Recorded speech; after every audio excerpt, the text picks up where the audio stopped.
Welcome to Unfiltered. Here's tonight's headline: will they or won't they? New developments in the Kavanaugh confirmation. The ball is now back in Senate Republicans' court after a week of back and forth negotiations over the when, the what, and the how of a Senate hearing. Professor Christine Blasey Ford says she will testify in front of the Senate Judiciary Committee next week about her allegations that Brett Kavanaugh sexually assaulted her decades ago when they were in high school. But there is a lot of vague language in the letter that her lawyers sent to the committee at today's 2:30 p.m. deadline. It reads in part, Dr. Ford accepts the committee's request to provide her firsthand knowledge of Brett Kavanaugh's sexual misconduct next week. Although many aspects of the proposal you provided via email on September 21st, 2018 at 2:33 p.m. are fundamentally inconsistent with the committee's promise of a fair, impartial investigation into her allegations, and we are disappointed with the leaks and the bullying that have tainted the process. We are hopeful that we can reach agreement on details. The letter also asks for, more negotiations. So now we wait. It's hard to keep up, but here's how we got here.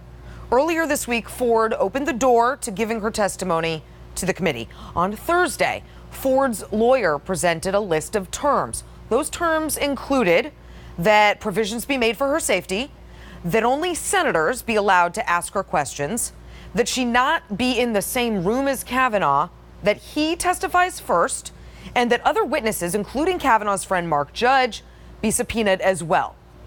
On Friday, the GOP counteroffered, agreeing to hold a hearing this upcoming Wednesday, provided Ford testifies first and an independent counsel is allowed to ask her questions. The deadline for response was Friday at 5 p.m. That was later extended to 10 p.m.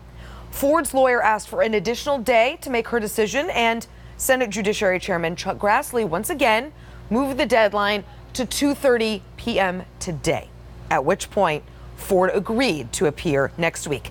And here we are. Here's the deal. This week will be a defining one, not just for the fate of Brett Kavanaugh and the Supreme Court, but for all of us. How will we decide to mediate these kinds of disputes in a politically fraught, high-stakes, emotionally charged election year and a Me Too environment? How can we handle this responsibly? The truth is, we don't know what happened, and we likely never will. So yes, we should have a hearing. Yes, Professor Ford should be heard, and Judge Kavanaugh should be allowed to respond to her accusations. But at the end of the day, we as a society will have to make a judgment call. Do we base that call on the character witnesses? Who has more of them, or whose are more compelling? Or maybe the actual witnesses? Well, they seem to favor him. Or is the threshold an FBI investigation? Is that what should be the deciding factor? Here's what I do know. Anyone who's telling you with certainty that Judge Kavanaugh is guilty wants him to be. And anyone who's telling you with certainty that Judge Kavanaugh is innocent wants him to be. So ask yourself, as we gear up for what will be one of the most important weeks in politics that will set a precedent for decades, maybe even centuries to come, what is the standard we want to set for future generations? All right, here to help me break down all the latest in this ever-evolving major moment in history, CNN chief political correspondent Dana Bash. Dana, the 2:30 deadline today came. We got the letter from Professor Ford's lawyers. Do we know how the White House has responded? Well, there's frustration, which is understandable. It would be the case for any president of any party for a nominee to be in this position, because the cards are in the hands of the Hill. Senate Republicans, particularly Chuck Grassley, the chairman of the Judiciary Committee, his staff, the leadership in the on the Republican side, and to a lesser extent, the minority. And what is happening in my reporting, and it's becoming more and more clear, is that the absolute breakdown, unbelievable breakdown, even for today's times, of comity and of basic negotiation and discussion across party lines, which should happen in any nomination of this import, are not happening, and it's just the opposite. It is making things even harder. And so the answers and non-answers that you're getting back and forth between Senator Grassley, the chairman, and Professor Ford and her attorney are even more poisoned because of the poison atmosphere that it's in. So to that point, is this going to happen? I mean, all the terms are still up for negotiation, right? They are. Just as you said, the response from Professor Ford's attorney today was, yes, we accept X, Y, and Z. And the terms that you discussed, that you laid out so well, are still up in the air. Look, she wants to get to yes. At least her lawyers are making clear she wants to get to yes. And the Republican leadership should want to get to yes, because any other outcome at this point is very problematic substantively and politically. So it's hard to imagine that they don't, but anything goes in this environment, it's sad to say. Well, let's talk about the politics on both sides. On Friday, Senate Majority Leader Mitch McConnell insisted Judge Kavanaugh will be on the U.S. Supreme Court. Do you get the sense from other Republicans on the Hill, though, that they're less confident of that, or is that basically the line that you're hearing? We have the math. They don't have the math. They want to have the math, and that was a line that Mitch McConnell used. I think it was aspirational. It was also a political line because of who he was speaking to. He was speaking to a group of conservatives at a very important gathering of conservatives.